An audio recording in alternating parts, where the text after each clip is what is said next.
If it's true that oil supplies are about to peak, then with demand still rocketing, the price of oil is going to go up and up and up. And with our food so dependent on transport, there could be shortages, and that could lead to hunger, to conflict and even civil disorder. We've had a taste of this already. Many motorists decided to go slow, even on traditionally fast roads. I saw plenty of them driving at 40 miles an hour and less.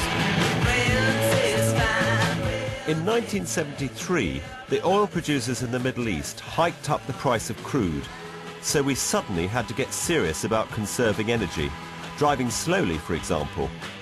The price rise caused massive inflation and a recession that lasted for years. And what about the fuel protests in 2000? We've got blood and smell the coffee!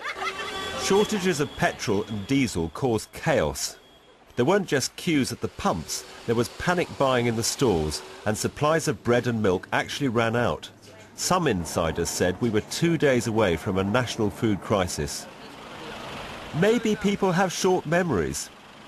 I certainly can't find many who are bothered about living in this incredibly fragile situation.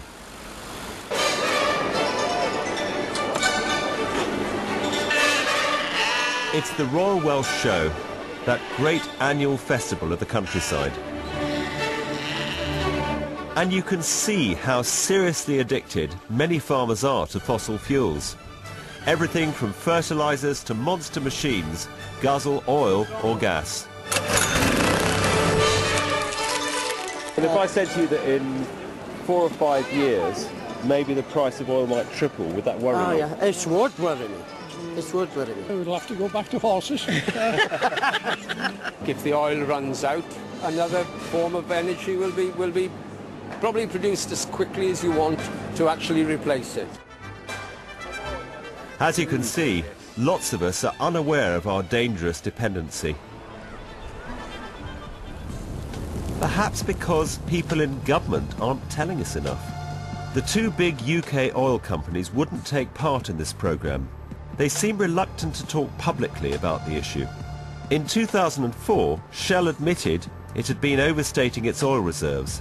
The scandal led to the resignation of 3 top executives, and the company was fined nearly £70 million. But the true extent of world oil reserves is a hotly contested subject, as I found out at the Centre for Global Energy Studies in London. Set up by former Saudi oil minister Sheikh Yamani, it crunches the numbers on supply and demand.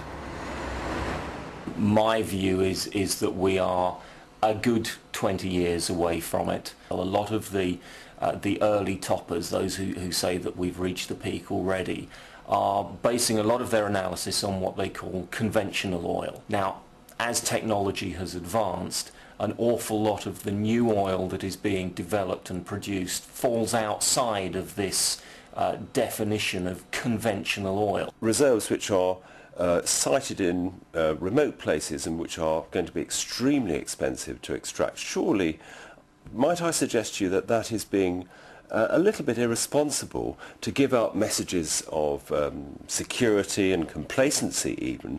Well, I think it's equally dangerous to put forward the view that we're running out of oil now, that we need a dramatic change in our lifestyles.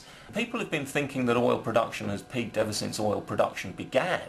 You know, the first production... I'm amazed to hear you say this stuff, because I've heard too many people giving me statistics who are world experts, and you're now saying that none of them are right. I mean, excuse me for interrupting you, but I can't believe the difference. Well, talk about parallel universes. I mean, it wasn't the data that we were arguing about, it was our analysis of them. I mean, to me, it's him in denial of the writing on the wall. I think we should disregard optimistic predictions about oil supply. Otherwise, we'll be losing valuable time. I'm with Richard Tudor, chairman of the National Farmers Union in Ceredigion. Oh, you were the first dip in Lampeter. You've got all your mates with you now? I couldn't claim that, no. There were plenty there when I arrived. But, I'm not quite too sure, but... maybe I was one of the first hippie farmers. All right, yeah, okay, fine, yeah.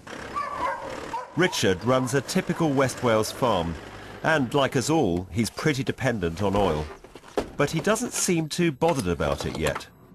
We are using less diesel than we used to. I mean, I'm not a tractor-friendly sort of person anyway. I don't like tractors, I like stock. But yes, we do use quite a bit of fossil fuel diesel in the summer months, because we've got to gather all the silage and the hay got to be carried maybe half a mile to the main holding here. Weaning ourselves off this incredibly useful thing called oil just isn't on the agenda for most farmers. We will adjust when the need comes, and at the moment the need isn't there. That's why people aren't maybe adjusting as fastly as what you'd like. I think economically there's no point adjusting before, because economically now it does, with the price of diesel, it does pay to pay. Oh, it does, yeah, it does, so, yes. so at the moment you've got to make the best, you've got to make as much, create as much wealth for yourself. See, what I'm thinking about is how can I use this opportunity of the time when we've still got very cheap energy and products to prepare for the future. But with biofuels and other technology, they will make the fossil fuel last a bit longer. You know, your pounds a litre now, it's got to be a shock when this goes up to £10 a litre. That's when we will get people to realise the situation that we're in, and we're not in it yet. I come across this all the time. People thinking we can continue with business as usual. Very few of us want to face up to what will happen when the fossil fuel party is over. Well, there are some who are getting the message. I'm here at Hendron, partly because it's the most wild and beautiful place, but also because what Angela and Tony are doing here, I think, could be an inspiration for us all.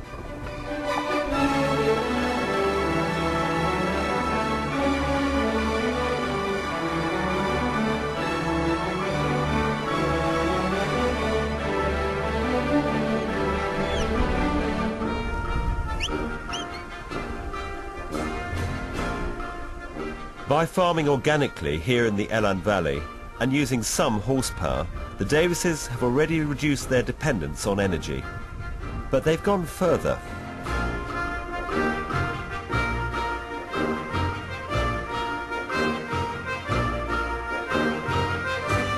We get over 50% of our electricity from this array of solar panels. Batteries will keep going for 6 days if they're fully charged. They're too remote to be connected to the grid, so have relied on a diesel generator. But now they produce nearly all their power from renewable sources. And they don't live a particularly frugal lifestyle. We're just an ordinary family. We've got 4 children, 2 teenagers, so we have all normal modern appliances. We have a washing machine and fridge and dishwasher. But you presumably you can't have them all on at the same time. Do you have to be a bit more frugal? Well, I don't know that frugal's the word, but I think it's just a common sense approach to what you use. You don't leave the lights on and don't leave things running unnecessarily, and just sort of keep an eye on really how much electricity we do use.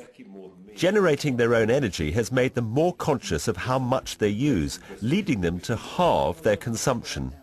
Now they wouldn't want to be hooked up to the grid. To be connected to the national grid here would be very expensive because of the long distances. And I can honestly say that if we were given the opportunity to be connected, we would not want to be connected. Because, because the satisfaction of generating your own electricity. The feel-good factor. So the impact of that has been positive. You've become more resilient and less dependent on someone else providing you with all the goods and services. Imagine there was a nationwide power cut or food shortage. Tony and Angela would hardly notice. More of us need to be this resilient. And you know, if you think you need hundreds of acres like this to become more self-sufficient, think again.